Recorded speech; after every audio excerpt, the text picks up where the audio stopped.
Feeling bloated? Christmas still going on? Still got all of that food to eat?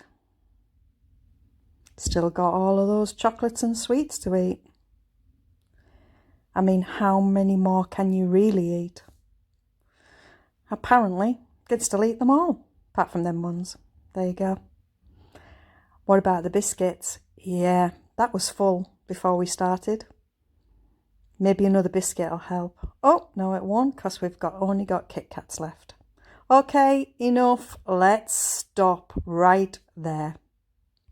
Enough of that. We've all been there. We've all done it over Christmas. But to me, that's what Christmas is about. It's about being with your friends and family.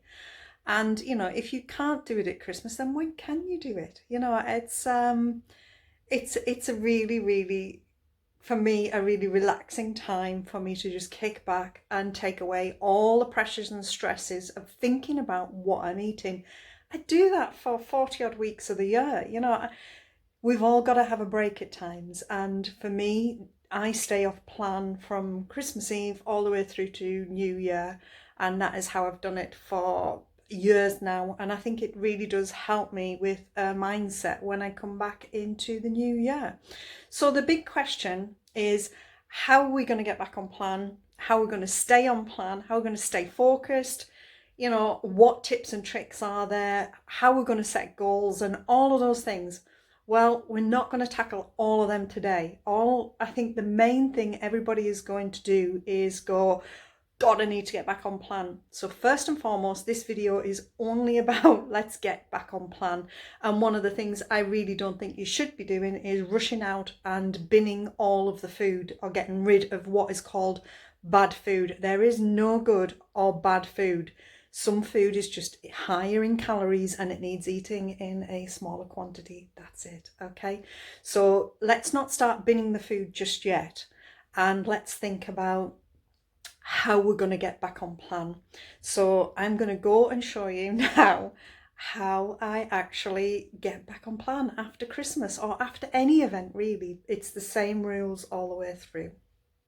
Okay, so here we are. First things first, meal plan. Always, always, always have a meal plan. It can be written on anything you want, but always have one, okay? It is a great way of keeping on track. It's a great way of not falling into a hole and thinking, what am I going to have? Because you already know. This is a bit of a funny one because it's, we're still sort of not in New Year yet. So I've decided to just, you know, keep things sort of quite basic. So we're here at the moment. We're having Mayflower curry tonight because Emily is with us, Graham's daughter.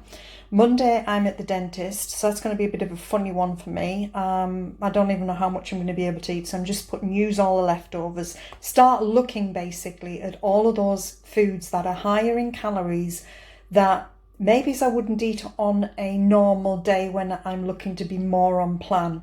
So again, start looking at leftovers and some of the food that I have left that is higher in calories and maybe start using it there. New Year's Eve, we are walking to the pub. Hallelujah. So that one is completely out. And then on New Year's Day, we're having slow cook a lamb dinner. Now, Thursday is the beginning of my week for weigh day. So on Thursday, I will actually be getting weighed. And then again, I'll be looking at using leftovers. I am still not rushing into that. Let's bin all of the high calorie foods or bad foods, which I hate that word. Got to stop demonizing food. But I will still be in this period here and over the weekend at looking at using up any foods that I have that are not going to be part of my day-to-day diet moving forward. So I'm not going to start binning food. That is, you know, food waste is a huge problem and we definitely shouldn't be binning food. Okay, next one is food diary. I always use a food diary. This one came from Home Bargains. I think it was obviously a 12-week one, but I love the layout in this. I think it works really, really well. And whenever I use a food diary are always the times that I have my best losses, you know, and it works really, really well for me. So always, always, always have a food diary. And with my food diaries, I don't tend to write goals and things in here, but I do actually tend to use it on a daily basis and keep on top of my water, because water is one of the most important things when you are dieting. My water bottle holds, I think it's 750 ml. So you need to be aiming minimum 2 litres a day, if not more. So again, water is hugely, hugely important. I've not nearly drank enough this. So for me, these two things are the most important, because that one drives the shopping list. And this one stops me forgetting what I've eaten, which we all do. You know, we'll sneak that biscuit or packet of crisps or whatever and then think, oh, you've forgotten all about it. So for me, a food diary is definitely a must. Helpful, because that is how I manage my getting back on plan to anything, and especially the food diary. I find the food diary really, really invaluable, to be quite honest.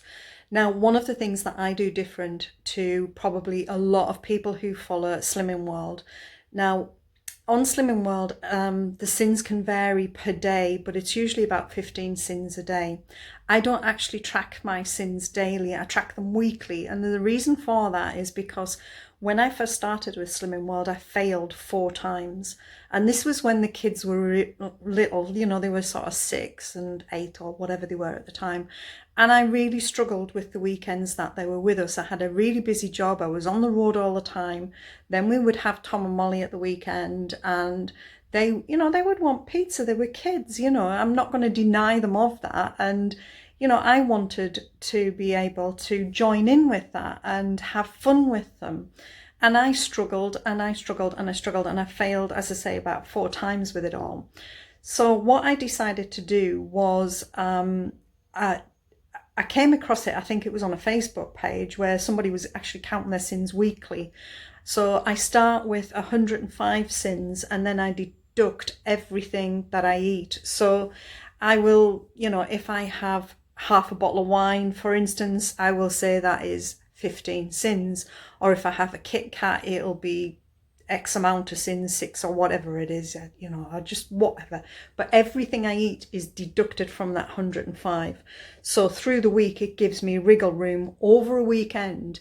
If I've got a meal booked, or if I, you know, want to go out and enjoy myself, then I can use the majority of my sins in that sort of window of that 105.